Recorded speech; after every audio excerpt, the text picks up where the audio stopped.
കുറച്ച് വർഷങ്ങളായിട്ടേ ഉള്ളൂ ഈ സ്റ്റഡി എബ്രോഡ് ഇത്രയധികം എന്താ ആൾക്കാർ അറിഞ്ഞു തുടങ്ങിയിട്ടും പോയി തുടങ്ങിയിട്ടും അല്ലേ. അതിനെക്കാട്ടും കുറച്ച് മുന്നേ നമ്മൾ നോക്കുന്ന സമയത്ത് എഞ്ചിനീയറിങ് അത് ഭയങ്കര ഹൈപ്പുള്ളൊരു കോഴ്സായിരുന്നു. അതിൻ്റെ ശേഷം MBA ആയി. എഞ്ചിനീയറിങ് പഠിച്ചിട്ടുള്ള ആൾക്കാർ വരെ MBA ഒക്കെ എടുത്തിട്ട് അങ്ങനെ ഇപ്പോൾ പിന്നെ BDSന് പ്രൈവറ്റ് ആയിട്ടുള്ള കോളേജസിൽ പഠിക്കുന്ന ഒരു കാര്യം കണ്ടിട്ട്. പക്ഷേ അതിൻ്റെ ശേഷം വന്നിട്ടുള്ളൊരു കാര്യമാണ് ഈ സ്റ്റഡി എബ്രോഡ് ഇത്രയധികം പോപ്പുലറായത്. ഇപ്പം പ്രൈവറ്റ് യൂണിവേഴ്സിറ്റിയിൽ എഞ്ചിനീയറിംഗ് പഠിച്ച ആൾക്കാരൊക്കെ പറയുന്ന കേൾക്കാം, ഇല്ല ഇതിന് സ്കോപ്പില്ല, പഠിച്ചിട്ട് കാര്യമില്ല എന്നൊക്കെ പറഞ്ഞ് വളരെ ഡിസപ്പോയിൻറ്റഡ് ആയിട്ട് സംസാരിക്കുന്നത് കാണാം. അപ്പം ആ സമയത്ത് ഇത്രയും പോപ്പുലർ ആയിട്ടുള്ള ഒരു കാര്യമാണ് സ്റ്റഡി എബ്രോഡ്. അപ്പോൾ ഈ സാഹചര്യത്തിൽ ഒരു പുറത്തു പോയി പഠിച്ച ഒരു കുട്ടി അവർക്ക് ജോബ് ഓപ്പർച്യൂണിറ്റി അത് എത്രമാത്രമാണ്, അല്ലെങ്കിൽ ആ ട്രെൻഡ് അത് ഫേഡ് ഔട്ട് ആവാനുള്ളൊരു സമയമായിട്ടുണ്ടോ?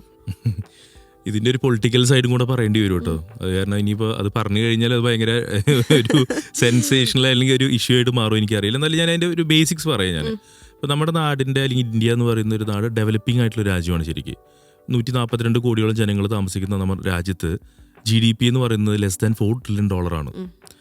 അതേസമയം ഇപ്പോൾ നേരെ മറിച്ച് കാനഡ അല്ലെങ്കിൽ UK അല്ലെങ്കിൽ ഓസ്ട്രേലിയ ഇവിടെയൊക്കെ തുച്ഛമായിട്ടുള്ള നമ്മുടെ 10 പോലും ജനസംഖ്യ ഇല്ലാത്ത സ്ഥലങ്ങളിൽ നമ്മുടെ പകുതിയെങ്കിലും GDP വരുന്ന സ്ഥലങ്ങളാണ്. GDP ആണ് ഒരു രാജ്യത്തിൻ്റെ ഒരു വ്യക്തിക്ക് അല്ലെങ്കിൽ ഒരു സമൂഹത്തിന് ജോലി സാധ്യത അളക്കുന്നതിന് ഒരു പാരാമീറ്റർ.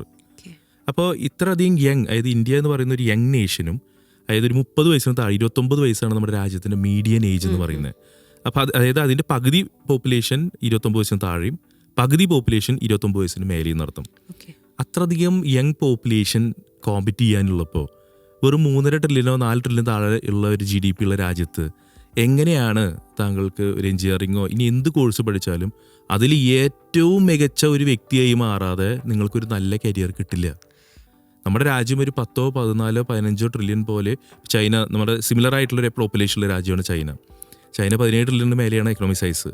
അതുപോലെ ഒരു രാജ്യമായിട്ട് ഇന്ത്യ വളരുന്ന പോയിന്റിൽ ആവറേജ് ആയിട്ടുള്ള അല്ലെങ്കിൽ ഡിമാൻഡിങ് ആയിട്ടുള്ള സെക്ടേഴ്സ് എന്ന് പറയുന്നത് എഞ്ചിനീയറിങ്ങോ അല്ലെങ്കിൽ മറ്റ് പ്രൊഫഷൻ നേരത്തെ പറഞ്ഞ പോലെ അതിലൊക്കെ ഒരു ആവറേജ് സ്ഥലങ്ങളിൽ പഠിച്ചാലും ജോലി നിങ്ങൾക്ക് കരിയർ നന്നായിട്ട് വരണമെങ്കിൽ അത്രയെങ്കിലും എക്കണോമിക് സൈസിലായിരിക്കണം നിങ്ങൾ ജീവിക്കേണ്ടത്. അപ്പം നമ്മളൊരു വെറും 4 ട്രില്യൺ താഴെ മാത്രമുള്ള ഒരു എക്കണോമിയിൽ നമ്മൾ ജീവിക്കുമ്പോൾ അതിൻ്റേതായിട്ടുള്ള ബുദ്ധിമുട്ടുകളുണ്ടെന്നുള്ള സത്യമാണ്. എനിക്ക് എൻ്റെ നാടിനെ ഭയങ്കര ഇഷ്ടമാണ്. I love my country very much. പക്ഷേ ഒരു കുട്ടിയെ സംബന്ധിച്ചിടത്തോളം ആ കരിയറിന് വേണ്ടി ഒരു അഡ്വൈസ് കൊടുക്കുന്ന വ്യക്തി എന്നുള്ള നിലയ്ക്ക് ചില സത്യങ്ങൾ നമുക്ക് പറയാതിരിക്കാൻ സാധിക്കില്ല. അപ്പോൾ അതിൻ്റെ ഈ എഞ്ചിനീയറിംഗ് ഒരു ട്രെൻഡല്ല.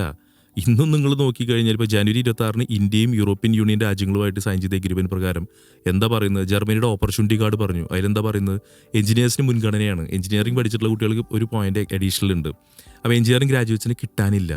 യൂറോപ്യൻ രാജ്യങ്ങളിൽ നോക്കിക്കറിയാം, നേരത്തെ പറഞ്ഞ മീഡിയൻ ഏജ് അത് 45, 46, 42 വയസ്സാണ്. അവർക്ക് യങ് വർക്ക് ഫോഴ്സിനെ വേണം എന്നുള്ളതുകൊണ്ടാണ് ഇന്ത്യയുടെ കരാർ വെച്ചിട്ടുള്ളത്.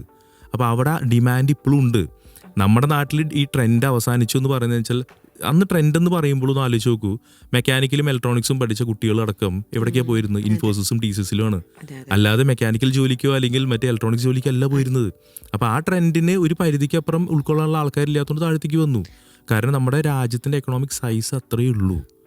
അപ്പോൾ ഇതാണ് അതിൻ്റെ റീസൺ. അപ്പോൾ ട്രെൻഡ് ലോകത്തിൻ്റെ ഇൻ്റർനാഷണൽ സിനാരിയോയിൽ എഞ്ചിനീയറിംഗ് ട്രെൻഡ് അവസാനിച്ചിട്ടില്ല. അത് നമ്മുടെ നാട്ടിൽ ഉണ്ടായിരുന്ന ഒരു ചെറിയൊരു പാകപ്പഴയാണ് സംഭവിച്ചിട്ടുള്ളത്.